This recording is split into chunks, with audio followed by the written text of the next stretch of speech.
Dongan BK, ada yang ngerasain gempa kemarin? Nggak ada. Aku nggak tahu lah ada kurasakan atau nggak, atau mungkin aku lagi di mobil apa gimana ya. Tapi rupanya Indonesia ini entah kenapa gempa itu udah jadi kayak hobi gitu ya kan. Terus kalau misalnya kau ada waktu, cobalah kau buka-buka Wikipedia atau kau search di mana, kenapa Indonesia itu banyak gempa gitu. Rupanya alasan kenapa di Indonesia itu sering terjadi gempa itu karena Indonesia itu ada di cincin api Pasifik atau Pacific Ring of Fire. Di situ banyak banyak hal lah yang terjadi di bawah tanah sana, yang nggak ngerti lah. Kalau aku pula kau tanya apa yang terjadi di bawah tanah, ya nggak tahu lah. Tapi kalau kau tanya sama aku apa yang terjadi di bawah kolong sini, ya banyak kabel, banyak apa segala macam. Tapi intinya itulah. Indonesia itu negara yang rawan gempa. Makanya dari BMKG kita, dari Badan Meteorologi dan Geofisika itu, sebenarnya mereka udah menyiapkan alat pendeteksi gempa. Tapi seperti yang kau tahu dan aku tahu, Indonesia itu apalagi hobinya selain gempa, kemalingan. Barang dibikin bagus-bagus, pendeteksi gempa dibikin bagus-bagus, pendeteksi tsunami dibikin bagus-bagus, hilang. Cuman gara-gara nggak kepake, hilang. Ya otak kau nggak kepake, hilang juga nanti gimana? Janganlah sikit-sikit ambil, sikit-sikit ambil. Ini masalah pendeteksi gempa ya. Jauh sebelum ini masalah baut rel kereta, masalah baut jembatan, itu pun berhilangan. Sekarang kau pikirkanlah dulu, kalau barang-barang kayak gitu itu hilang, siapa yang rugi? Kau mungkin enak bisa kau jual ya kan, kau kilokan kemana-mana gitu. Orang-orang yang memang betul-betul butuh sama barang itu, orang-orang yang naik kereta, orang-orang yang lewat dari jembatan, kalau misalnya infrastrukturnya rusak, gimana? Kau enak-enak aja kau ngabisin uang ngiloin besi bekas. Orang-orang sana kecelakaan. Kayak gini lah alat pendeteksi gempa ini. Kalau misalnya lah hilang kayak gitu kan, orang-orang yang di sekitaran alat pendeteksi gempa itu gimana? Kan kasihan. Sementara tujuan alat itu dibikin di situ supaya orang-orangnya tahu ada peringatan, ada alarm, ada sirene, ada apalah di situ kan, yang bilang, oh ntar lagi ada gempa, hati-hati, mulai menyingkir, ini kemungkinan akan ada tsunami dan lain-lain. Ini udah nggak ada peringatan. Terus adalah orang yang punya ide, nggak usah lah alat peringatan kayak gitu, pakai toa masjid aja. Ya nggak cukup lah kawan. Kau kayak mana? Teknologinya aja beda, ya kan? Yang satu itu teknologi untuk ngasih peringatan dini, yang satu itu ngasih peringatan biar kencang aja suaranya gitu ya. Emang tujuannya beda gitu loh. Ya, yang ku maksud, janganlah gampang kali tangan itu gratil, pegang ini dan itu, ngambil ini dan itu, cuman gara-gara menurut kau itu nggak kepake gitu. Kalau kita berkaca sama negara lain yang terkenal lah, kalau gue bilang terkenal urusan gempa ini, mungkin lebih sering juga kejadian di negara mereka urusan gempa ya kan. Tapi impact atau dampak atau kerusakan atau korban jiwa yang terjadi di negara itu nggak sebanding sama Indonesia. Alasannya kenapa? Karena di negara itu teknologinya, orang-orangnya udah disesuaikan dengan kondisi di negara mereka. Udah diajari orang-orangnya kalau ada gempa kemana larinya, kalau ada peringatan apa yang harus dilakukan. Tapi balik lagi, harus ada dulu alat peringatannya itu ya kan. Negara apa? Kau mungkin bisa nebak, Jepang, betul. Jadi, adalah berita tadi gue baca. Diceritakan di situ bagaimana Jepang menghadapi gempa dan lain-lain gitu. Tapi yang bikin aku tertarik baca berita itu lebih ke testimoni orang Indonesia yang kebetulan lagi di sana, yang dia cerita nih, cerita WNI soal penanganan gempa di Jepang, cepat dan sigap ada pelatihan mitigasi bencana. Pelatihan mitigasi bencana sebenarnya di Indonesia ada. Contohnya, kalau kau ngantor di gedung-gedung yang tinggi gitu kan, pasti ada pelatihan kebakaran atau pelatihan gempa, dibikin simulasi. Ya mungkin nggak digoyang-goyangkan gedungmu itu untuk simulasi, tapi alarmnya ada. Terus apa yang harus dilakukan, apa yang harus kau bantu misalnya kalau ada kawan kantor kau yang kebetulan susah untuk turun atau ibu hamil dan lain-lain gitu. Itu sebenarnya ada di Indonesia. Yang jadi persoalan, alat pendeteksinya ini gitu loh. Kalau kebakaran kan udah ada alat pendeteksinya, yang alat pendeteksi asap lah, alat pendeteksi api lah, alat pendeteksi apa lagi? Ya macam-macam lah kalau untuk kebakaran. Alat pendeteksi gempa ini kan susah. Kalau dia kasih alarm cuman 2 menit sebelum gempanya datang, apalagi kalau gempanya besar, kau kan nggak bisa ngapa-ngapain. Kau untuk turun dari lantai 2 ke lantai 1 aja pun butuh waktu lebih dari 2 menit. Apalagi kalau gedung kau ada 10 lantai, 20 lantai, 30 lantai, kan lebih lama. Sama aja ceritanya kayak orang-orang yang tinggal di pesisir pantai. Kalau alat pendeteksi gempanya udah hilang, terus mereka cuman tahu bahwa akan ada gempa sekitar 2 menit sebelum itu kejadian, kau pikir bisa orang itu kabur kemana-mana? Kan nggak bisa. Ya, alat pendeteksi gempa itu kan dibuat supaya bisa ngasih peringatan jauh lebih dari 2 menit gitu. Supaya orang-orang yang ada di pesisir pantai bisa lari ke atas gunung dulu, atau orang-orang yang memang daerahnya itu rata semua bisa menjauh sekian kilometer dari pantai biar nggak kena tsunami gitu kan. Nah, di Indonesia hilang. Gimana pula? Kau udah dibikin di situ menggantikan, kau udah digantung di tengah laut itu. Biar kalau misalnya ada goyang-goyang, ada tanda-tanda gempa, bisa langsung kau teriak pakai toa masjid tadi? Atau gimana? Jangan gampang kali tangan itu untuk ngambil-ngambil barang orang. Intinya kayak gitu aja gitu loh. Terus, masalah gempa ini, ya kan? Masalah gempa ini, pasti ada kerusakan dan pasti ada korban. Pasti ada kerusakan dan pasti ada korban. Kerusakannya apa? Kerusakan fisik, kerusakan gedung, dan lain-lain. Di Indonesia, nanti kok kasih tahu lah ya di kolom komentar. Nggak ada bang, salah kok itu. Adanya di Indonesia teknologi untuk bangunan bebas gempa ya, kok bilang lah kalau misalnya ada. Tapi setahu aku, kualitas bangunan bebas gempa di Indonesia kalau kau bandingkan sama di Jepang itu masih jauh, Pak. Ya bukan ku bilang Indonesia itu jelek segala macam, belum sampai sana. Ya mungkin uangnya belum sampai sana, teknologinya belum sampai sana. Tapi kan besok-besok bisa dikembangkan lagi teknologinya. Kalau di Jepang, itu bangunannya digoncang sama gempa 8,9 skala Richter aja diem aja gini. Goyang kiri, goyang kanan, goyang kiri, goyang kanan gitu aja. Nggak ada yang tiba-tiba ambruk, bencana, korban jiwa segala macam. Dan kalau kau punya waktu, iseng-iseng lah kau sekali-sekali buka internet ya kan. Jangan cuman online shop aja kerjaan kau, uang kau tipis, online shop kau kerjaan tiap hari. Kau buka sekali-sekali Wikipedia itu kau lihat. Kenapa ya bangunan-bangunan di Jepang itu tahan sama gempa? Nah, bangunan-bangunan di Jepang itu tahan gempa karena pondasinya itu udah dalam kali ke bawah.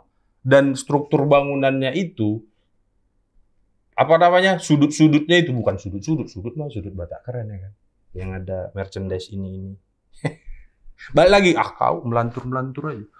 Bangunan-bangunan di Jepang itu baut-baut pengikat gedungnya itu, pengikat besi-besi strukturnya itu sudah desain semantap-mantapnya orang sana supaya kalau kena gempa 7, 8, 9 skala Richter pun dia itu nggak akan ambruk. Ya balik lagi, guru terbaik adalah pengalaman ya kan. Orang sana mungkin udah bertahun-tahun, puluhan tahun udah berhadapan sama gempa ini, tsunami juga udah berkali-kali. Dan mereka mikir, kalau kayak gini terus, Wak, nggak mampu kita ini. Gempa itu nggak mungkin bisa kita tahan. Kita lah yang memperbaiki diri, gitu kan. Ya sama lah kayak kita juga. Daripada pusing kau mikirin sesuatu yang nggak bisa kau kendalikan, ya kau ubahlah sesuatu yang bisa kau kendalikan dari diri kau. Kayak gitu lah dibikin sama orang Jepang kan. Dia nggak bisa nyuruh gempa itu berhenti, dia nggak bisa nyuruh tsunami itu belok. Bangunan dia lah yang dirapikan sama dia. Bukan kayak gitu. Dia nggak bisa bikin tsunami itu mutar ke negara lain. Sistem deteksi dini dia lah yang dirapikan sama dia. Terus simulasi bencana dia lah yang dibagus-baguskan sama dia. Kalau kau lihat di sini, jangankan masalah gedung. Kalau di Jepang, dia bilang di Jepang itu ada wahana khusus. Bayangin wahana. Kalau di Indonesia kan wahana itu kayak apa ya? Pasar malam. Terus ada apa namanya? SeaWorld. Kau lihat-lihat ikan, lihat ubur-ubur, saudara kau ya kan. Kalau di Jepang itu ada wahana. Dia itu simulasi gempa, Wak. Dia itu bisa mensimulasikan gempa. Bukan cuma gempa, ada lagi. Cuma bagusnya, wahananya itu ada yang gempa, ada yang simulasi badai. Jadi kita disemprot. Ada juga simulasi kebakaran. Nah, bayangin. Kalau di Indonesia, simulasi gini nggak penting. Simulasi apa yang penting? Simulasi kemalingan. Kau bikin barang-barang kayak gini hilang. Kau bikin alat-alat deteksi gempa hilang. Itu yang harus disimulasikan. Apa yang kita lakukan kalau barang-barang alat pendeteksi gempa ini hilang? Kau simulasikan, ya kan?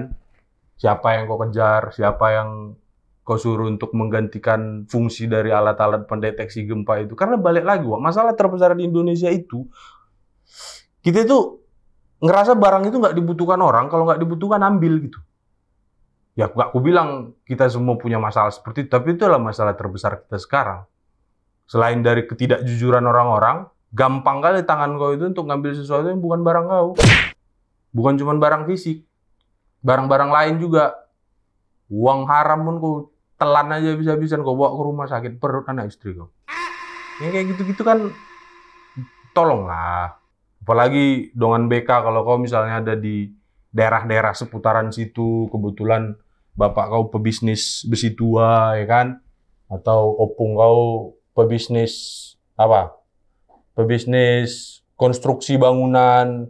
Ya kau bilang lah, Pung, Pak, untuk barang-barang besi tua kalau misalnya ada orang yang jual sama kau alat pendeteksi gempa, janganlah kau terima ya. Langsung kau laporkan ke polisi ya.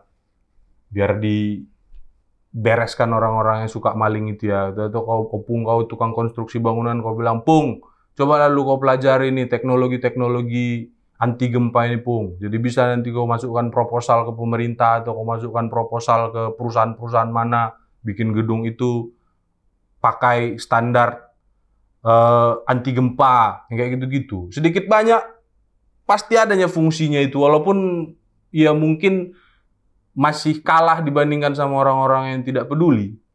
Tapi sedikit aja orang yang peduli, itu dampaknya besar, Wak.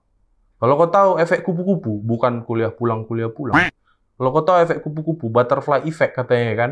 Kupu-kupu di sana, di ujung dunia sana mengepakkan sayap, di sini kejadian tahap apa. Ya kayak gitu, mungkin hal kecil yang kau bikin itu tadi. Kau bilang sama keluarga kau jangan mau nerima barang-barang alat pendeteksi gempa atau alat-alat yang lain yang fungsinya memang untuk memperingatkan orang dari jauh-jauh hari. Kau sebagai orang baik di situ nggak mau menerima limpahan barang-barang haram gitu, ya mungkin nanti ke depannya ada orang lain lagi yang niru, ya kan? Atau mungkin jadi ada hal-hal yang lebih baik yang muncul dari perbuatan kecil kau itu. Kadang itulah yang nggak kita pikirkan. Kita merasa, sendirinya aku, manalah aku sanggup bikin perubahan. Ya, jangan kayak gitu. Nggak pernah kau dengar istilah gara-gara nila setitik rusak susu sebelang. Kau bayangin cuma satu titik barang hitam itu tadi rusak semua, ya kan? Makanya hal-hal kecil kayak gitu. Ya, tapi kan Bang, itu gara-gara hal kecil yang merusak, akhirnya rusak semua. Ya kan ada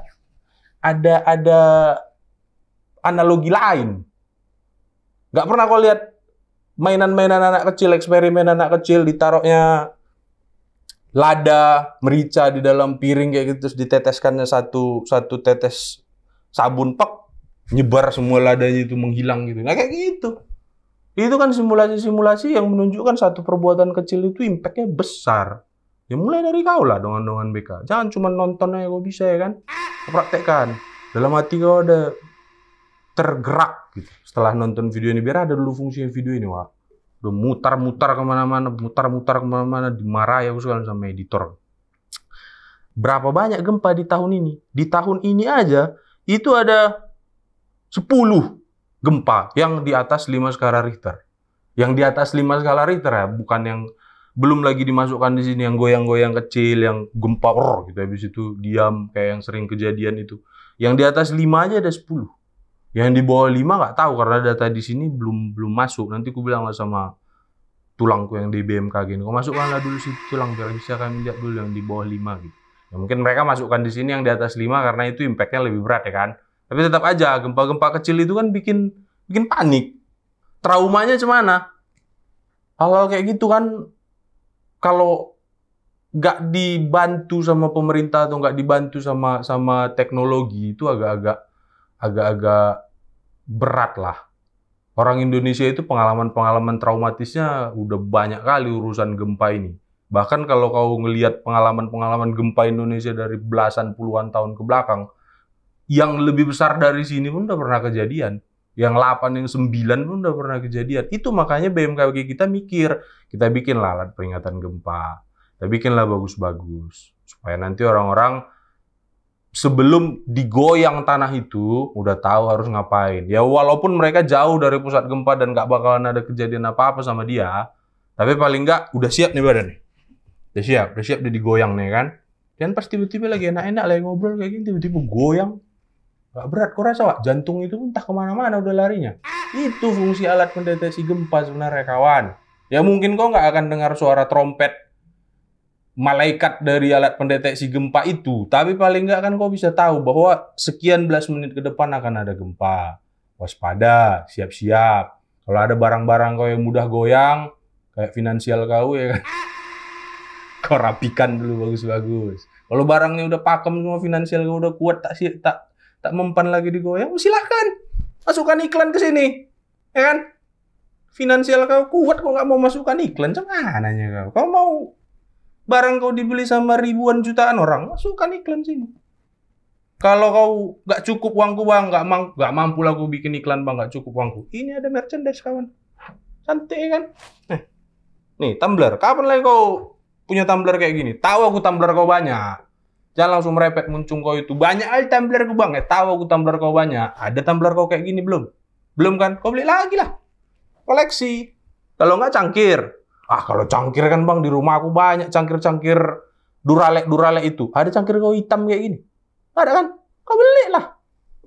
Banyak di sini. Ini mau kau beli? Beli boleh. Nanti editor kau suruh bikin satu lagi. Ini kirim rumah kau.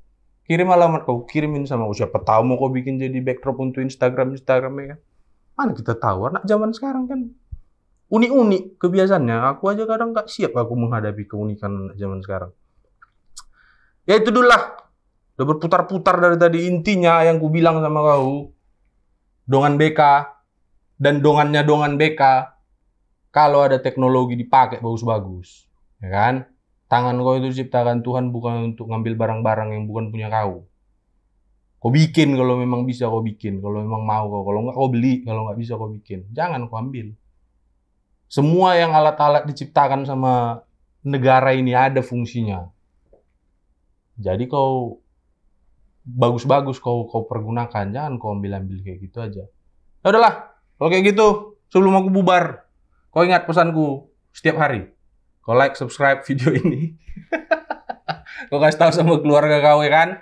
Biar besok-besok makin banyak lagi penontonnya ini, kita bahas hal-hal yang lebih menarik daripada berita yang sekarang. Ya gitu ya dulu. Terima kasih sudah menonton. Dadah.